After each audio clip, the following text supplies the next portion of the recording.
Assalamualaikum warahmatullahi wabarakatuh. Kali ini penulis ingin bahas soal oli untuk transmisi motor matic. Sekaligus ingin bahas juga oli gel 4 gel 5. Soalnya kok memang membingungkan sih ya. Pahamnya macam-macam.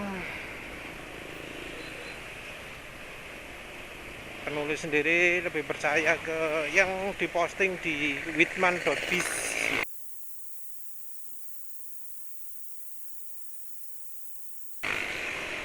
oleh Profesor Richard Whitman.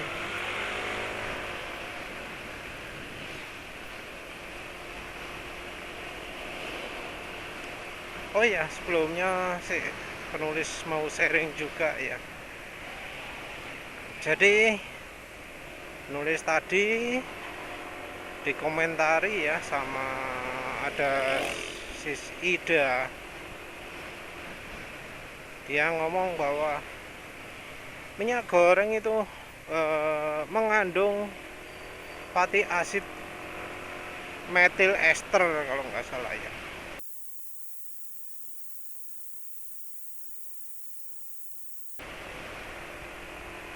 Lihat kayak gitu, wah, penulis aneh ya. Kok bisa ngomong gitu gitu loh. Itu kalau disingkatnya kira-kira bimoli itu disebut mengandung fem, mengandung biosolar. Salah itu, jelas salah.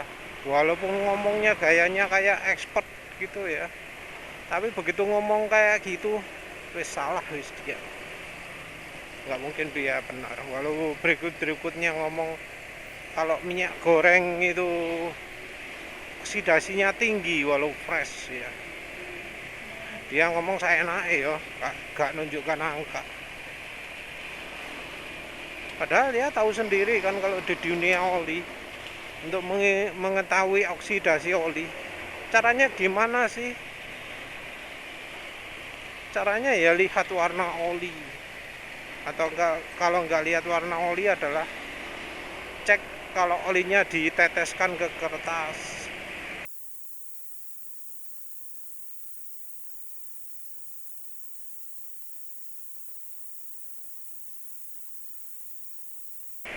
Kalau warnanya coklatnya sudah coklat gelap, nah itu sudah waktunya ganti, sudah oksidasinya sudah tinggi. Minyak goreng keluar dari bungkus baru apa ya gitu? Ya enggak lah. Kalau yang keluar dari bungkus gitu dianggap tinggi, yang warnanya coklat apalagi dianggap apa itu ya? Dipikir nggak pernah goreng. Habis dibungkus itu minyak goreng itu masih tetap bisa coklat lagi kalau sudah habis dipakai goreng. Coklat, benar-benar coklat ya.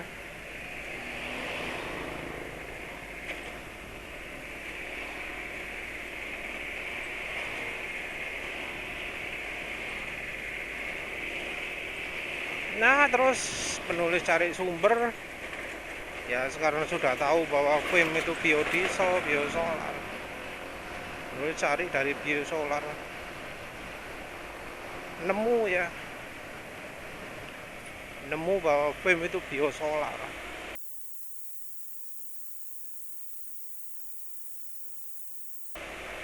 Dan bahannya nggak harus dari minyak goreng. Minyak nabati bisa, dari minyak hewani juga bisa.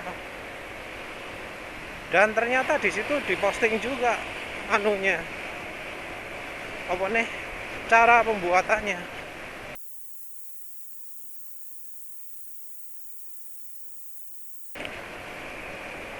Dan kelihatan jelas di situ gimana prosesnya. Jadi si sis Ida ini ngomong minyak goreng mengandung fem kan. Nah, ternyata dari diagram pembuatan biodiesel itu bisa kelihatan bahwa eh, minyak goreng itu harus dicampurkan dengan metanol terlebih dahulu. Habis dicampur metanol, dicampur dengan sodium meta bola opo lah wis. Pokok ada dua bahan, satunya metanol. Dan nanti hasil dari campuran itu adalah fame, dan gliserin.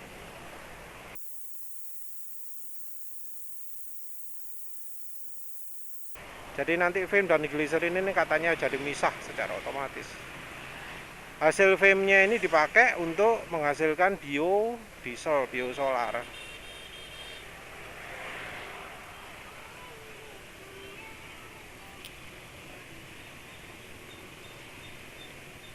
Nah, jelas wis. Gara-gara mau menjelaskan ini jadi nemu grafik diagram cara pembuatannya biodiesel dan kelihatan jelas di situ ada gliserin. Kenapa kok penulis tertarik dengan tulisan gliserin itu? Karena pernah ada yang ngomong minyak goreng itu ada gliserolnya. Gliserol itu sifatnya ini bahaya wis. Kalau ada gliserolnya itu gini. Yang ngomong itu orang MASPI, masyarakat pelumas Indonesia.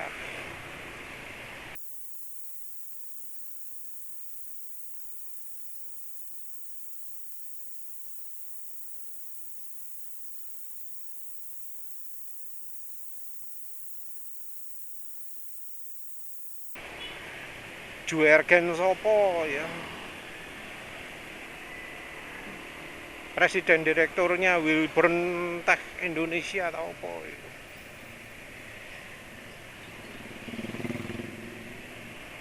Jadi dulu Juergen sopo sih jenenge, Juergen Gunawan tas sopo, koar minyak goreng itu bahaya kalau dipakai oli mesin karena ada apa apa nih gliserolnya gitu ya. Ternyata bukan minyak goreng yang gitu, tapi campurannya minyak goreng, metanol dan sodium metalat apa lah iku wis lali. Jadi itu ternyata yang dipakai sebagai senjata untuk menjelek-jelekkan minyak goreng. Padahal ya ternyata harus dicampur dulu ya. Jadi minyak goreng nggak menghasilkan gliserol, nggak menghasilkan gliserin, nggak menghasilkan fame. Baru bisa jadi fame kalau sudah dicampur metanol, kalau sudah dicampur sodium M itu.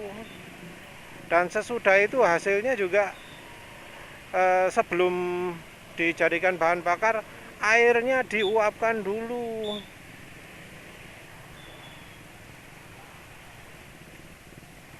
Kalau mau buat biosolar, tapi kan kita pakai minyak goreng. Dan minyak goreng di situ bahan. Salah kalau menyebut minyak goreng itu ada komponen fame-nya, ada gliserolnya. Itu wes jelas menipu itu ya, bikin hoax. Asli nggak kepikiran kenapa sih kok sampai orang itu niat banget buat hoax ya, khusus untuk minyak goreng. Dan parahnya Menkominfo lebih percaya hoax.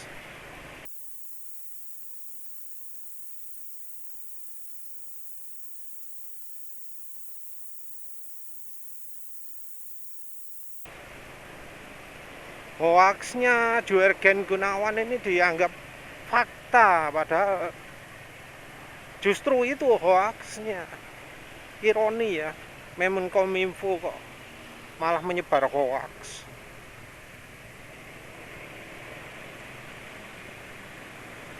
Wes itu aja lah yang soal minyak goreng gitu.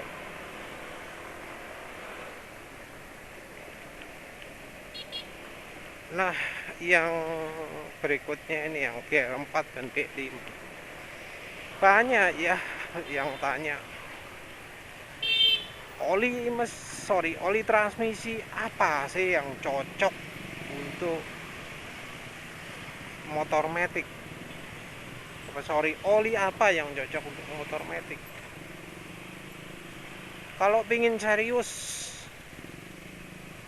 itu di pasaran ada GL4, GL5. Banyak yang tanya, apa sih oli GL4, GL5?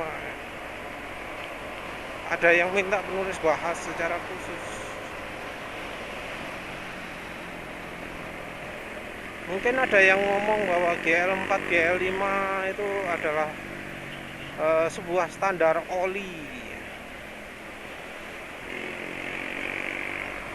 Oli yang bagus itu GL-nya GL5 kalau untuk transmisi. Enggak ya.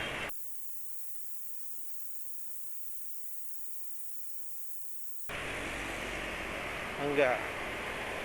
GL4, GL5 itu merupakan standar untuk kadar dari aditif. Mengapa harus ada kadar dari aditif?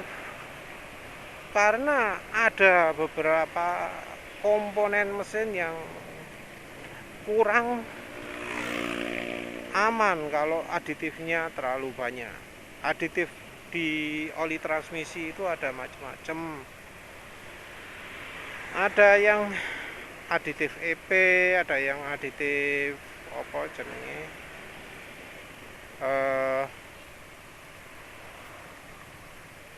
Aditif zinc sama fosfor, ada yang malah nggak boleh zinc sama fosfor.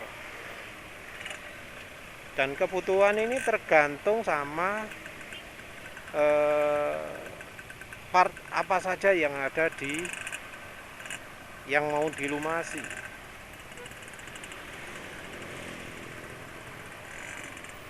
Aditif EP itu nggak boleh terlalu banyak. Aditif zinc dan fosfor juga. Cuma kalau yang Profesor Whitman ini agak kurang jelas ya, karena aditif zinc fosfornya disamaratakan dengan aditif EP, nggak dibedakan. Karena aditif zinc dan fosfor itu sebenarnya bukan aditif EP tapi aditif anti wear.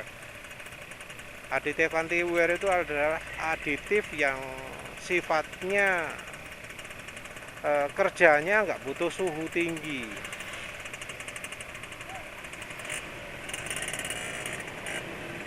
Sementara aditif EP itu butuh suhu tinggi, butuh tekanan dan suhu tinggi sebelum bisa aktif.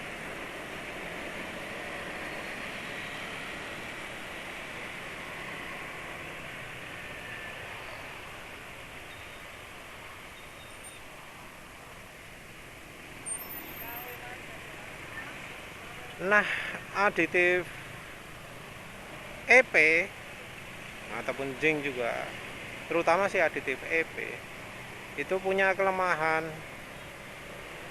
Kelemahannya adalah bisa membuat logam-logam yang selain selain besi mungkin ya, atau mungkin aluminium juga, itu gampang aus.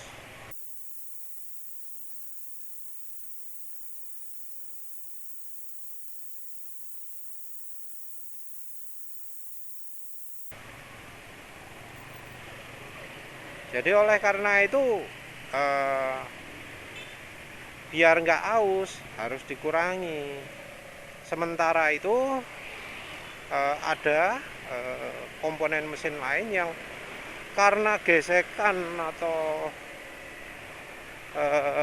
tekanannya terlalu kuat, butuh banget aditif EP. Jadi umur oli itu ditentukan oleh berapa banyak aditif EP-nya.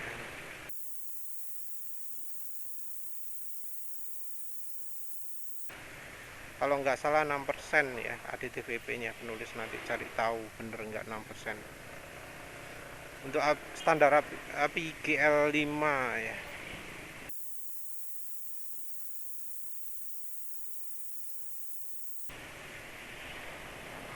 API GL sendiri itu makin tinggi belum tentu makin bagus ya, karena soal itu. Dan GL4 pun itu juga dipisah menjadi yang zinc fosfornya banyak atau zinc fosfornya sedikit. Ini bikin kompleks ya, kalau menurut penjelasannya Profesor Whitman.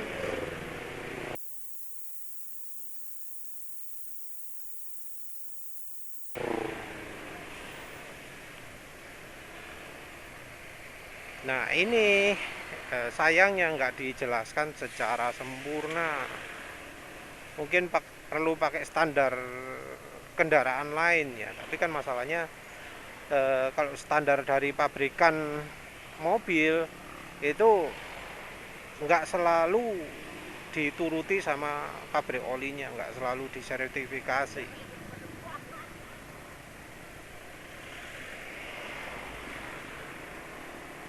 Yang jelas API GL4 atau GL5 itu bukan penjelasan peruntukan, tapi penjelasan kadar aditifnya.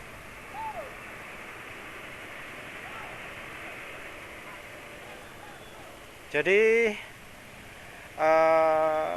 standarnya itu nggak bisa dipakai acuan ya.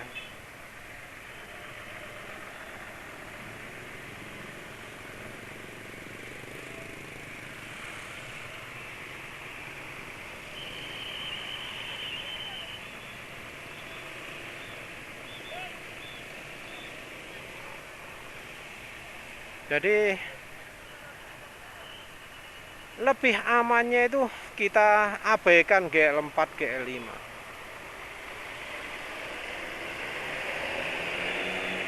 Kalau yang penulis tangkep gitu. Karena kadang katanya ya ada yang nulis GL4 dan GL5. Itu nggak berarti oli transmisinya aman untuk yang butuh GL4. Enggak. Karena bisa memenuhi GL5 berarti oli tersebut lebih dirancang ke GL5. Jadi kalau ada oli transmisi yang sertifikasinya GL4 dan 5, itu harus dianggap API GL5. Kalau mau cari oli yang khusus GL4 tok, itu nggak boleh ada tulisan GL5 di oli tersebut.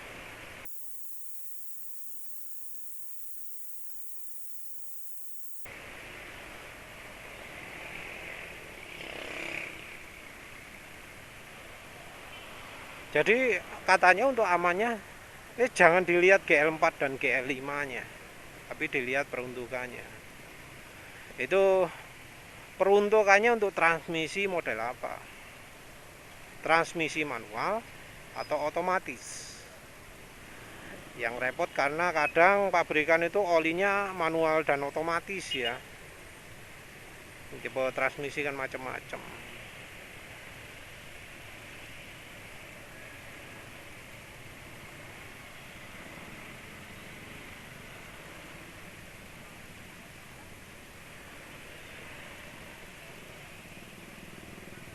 Nah, yang jelas di pasaran ini sebenarnya ada dua saja sih untuk oli transmisi. Oli transmisi otomatis, auto transmission fluid, dan oli transmisi manual, manual transmission fluid.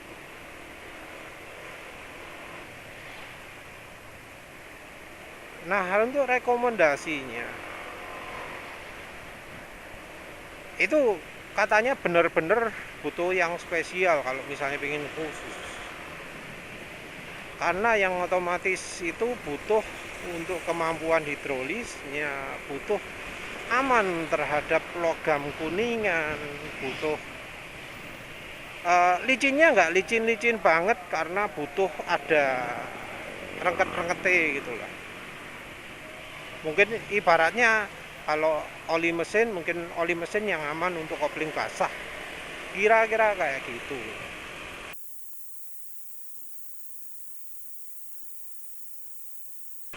Licin tapi jangan terlalu licin kalau oli untuk transmisi otomatis atau synchronous transmission ya.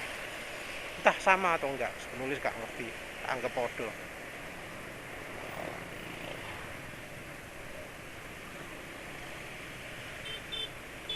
Jadi yang untuk transmisi otomatis yang dibutuhkan adalah kemampuan menahan tekanan. Aditif nggak boleh kurang tapi juga nggak boleh lebih, karena kalau lebih jadi aus. Dicontohkan juga di dokumennya Profesor Whitman itu transmisi yang bagian-bagian transmisi otomatis yang aus karena aditif olinya.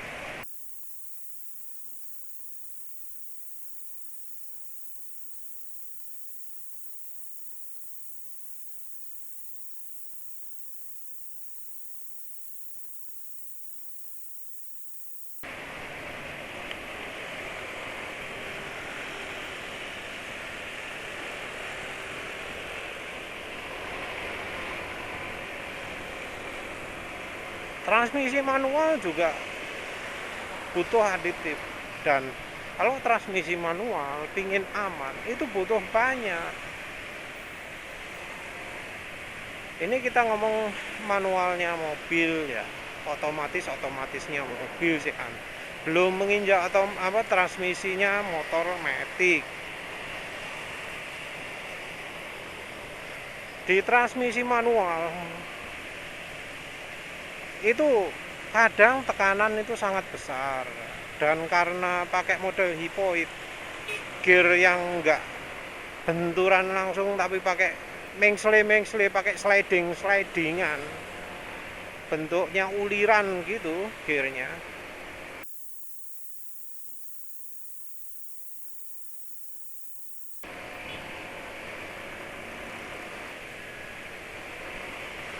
Entah ya yang punya NMAX itu mungkin semi kayak gitu ya, karena uliran-uliran kayak gitu dibutuhkan aditif yang banyak, terutama aditif EP.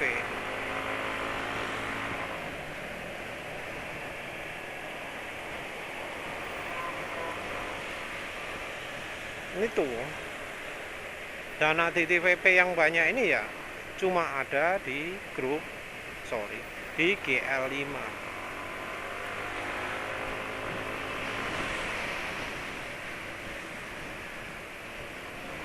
Nah, perlu diingat juga bahwa perlindungan itu nggak cuma dari aditif, tapi juga dari kekentalan. Nah, kalau sudah bicara kekentalan ini, katanya untuk oli transmisi itu ada khusus karena olinya itu bukan oli yang benar-benar multigrade. Oli transmisi itu sebenarnya adalah oli single grade katanya.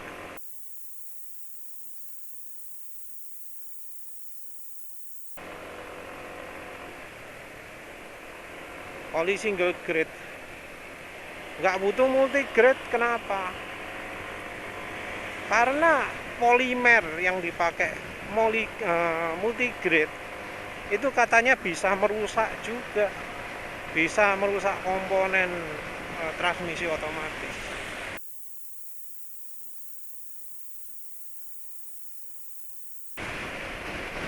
Makanya nggak pakai multigrade, pakai single grade. Terus arti angka di depannya itu yang 78W 90 iya 75W 90, 80W 90, 85W 90. Itu katanya adalah SAE 90 yang bagian encer-encer. Kalau 90 SAE 85 90 itu bagian agak kental-kentalnya. Jadi SAE 90 itu kan luas. SAE 90 itu kisarannya ikan ngebut. Kisarannya antara SAE 40 yang paling encer sampai SAE 50 yang paling kental.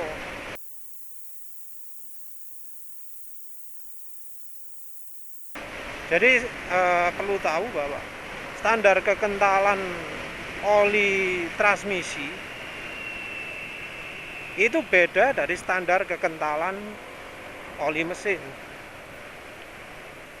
Jadi untuk CST yang sama di oli mesin bisa dianggap SAE 40, di oli mesin dianggap SAE 90. Nah, untuk membedakan encer dan kental, angka depannya yang dipakai, katanya kayak gitu.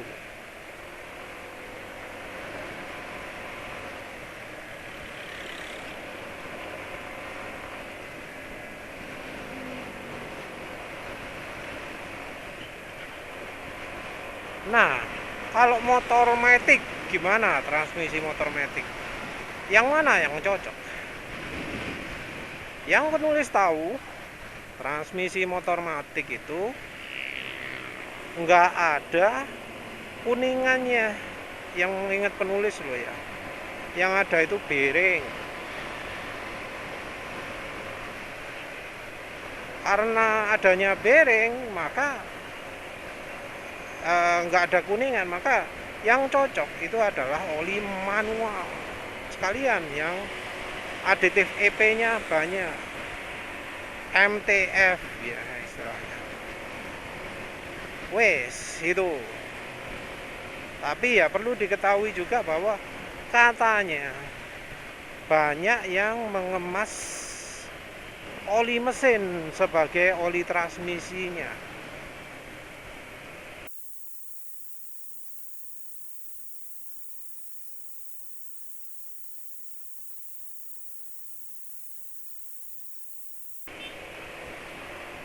Jadi banyak yang mengemas oli transmisi untuk motor matic itu sebenarnya oli mesin ya. Katanya seperti itu. Dan penulis lihat contohnya. Ada Shell 15W40. Itu enggak ada oli mesinnya, entah itu ambil dari diesel. Tapi kita harus perhatikan, ini SAE-nya 15W40.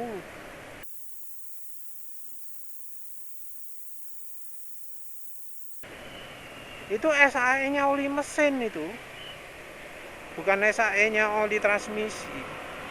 Kalau SAE-nya oli transmisi kan belakangnya 90, belakangnya 85 gitu kan. Tapi itu enggak. Nah, ini rasanya olinya jelas oli mesin.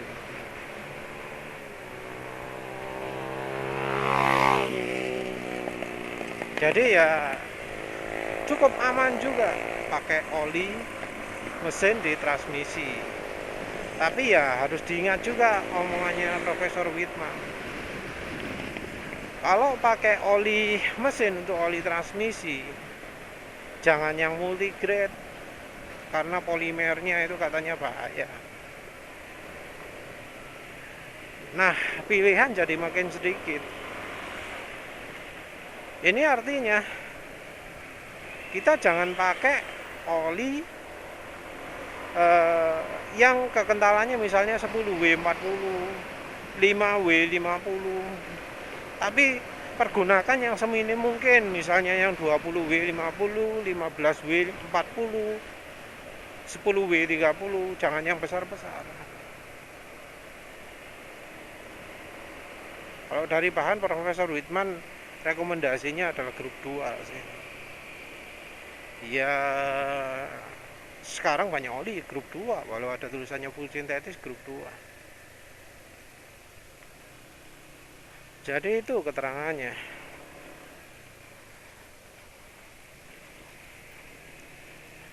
Ya kalau nggak punya mobil dengan transmisi otomatis ya nggak terlalu pusing ya, karena kadang di buku manual itu ada yang menyebutkan spesifik, katanya eh, Profesor Whitman, ada yang spesifik, ada yang minta kekentalan khusus tipe G4, ada yang enggak, ada yang minta mereknya sendiri. Tapi yang jelas pabrikan manapun ya, pabrikan oli manapun itu melarang menggunakan tukar. Jadi melarang penggunaan ATF di di transmisi manualnya mobil, dilarang menggunakan oli manual di oli maticnya mobil.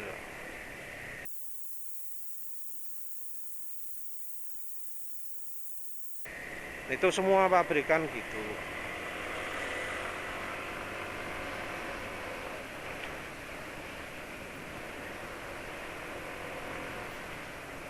Kalau kadang olinya juga multifungsi. Untuk di mobil, oli transmisi manual itu sering dijadikan juga oli gardan.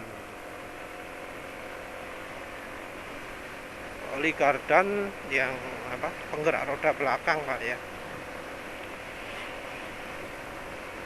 Katanya juga makin rumit kalau sistemnya ada LSD-nya. Karena LSD itu kalau nggak salah kebanyakan hidrolis ya. Walau ada juga yang elektronik. Ya kalau sudah gitu, wah requirement-nya jerimbulet. Maaf, penulis nggak bisa nyebut lebih lanjut karena bukan pakar ya, bukan pakar oli transmisi. Detailnya lebih banyak kalau oli transmisi untuk mobil itu.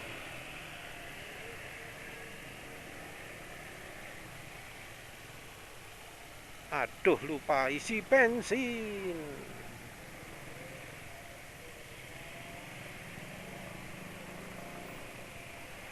Ya, apa? Yang jelas kalau oli untuk transmisi motor matic bisa ya. Profesor Whitman sendiri nyebut kalau nggak ada oli apa GL4 itu ya, kalau untuk transmisi otomatis bisa pakai oli single grade nya, oli mesin. Jadi pakai oli mesin yang single grade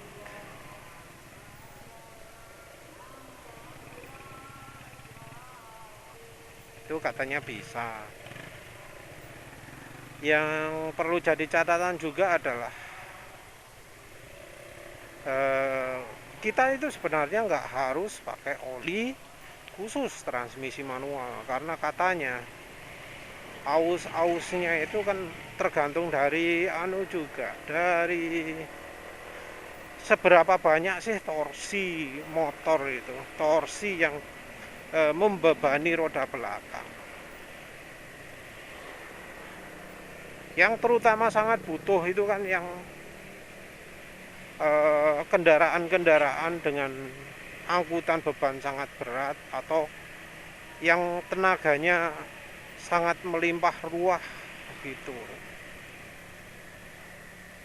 Jadi untuk kendaraan-kendaraan yang misalnya 200 HP gitu ya, itu butuh oli apa? Oli yang spesifikasi anti ausnya tinggi. Kalau kita motor ini pirasnya tenaga nih 15 HP itu nggak perlu. Kita walau misalnya ya pakai oli mesin bisa, tapi ya juga jangan ngeremehkan. Kita ya jangan menganggap bahwa oh kalau oli pabrikan, oli hasil dari pabrikan itu pasti bagus. Karena kayak contohnya penulis ngasih oli ya, cc, bukan ngasih oli, buka ngedrain pertama oli transmisinya NMAX ini kan sekitar berapa? 200 km.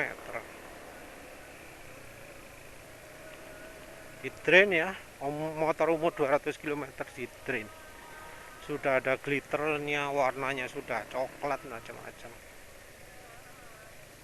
Jadi walau katanya oli Yamalup itu, Yamalup transmisi itu oli yang khusus cocok untuk transmisi metik, faktanya nggak layak pakai lah ya, glitter dan macam-macam.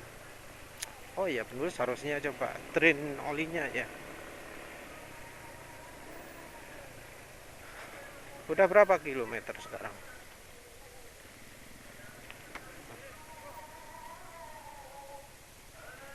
2700.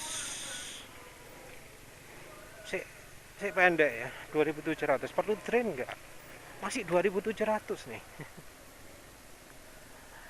Ayo lihat nanti aja lah. Suaranya masih halus kok. Yang jelas setelah pakai Mesran B40, pakai campuran minyak goreng ya, nggak ada itunya kok, nggak ada glitternya. Olinya berbuih tapi nggak ada glitter. Menurut Sanggap itu sudah cukup bagus lah. Berapa kemarin, 6000 km atau berapa, lupa. Intinya oli motor metik itu nggak terlalu ribet, tapi ya jangan terlalu percaya sama pabrikan. Wes gitu aja, terima kasih sudah menonton. Wassalamualaikum warahmatullahi wabarakatuh.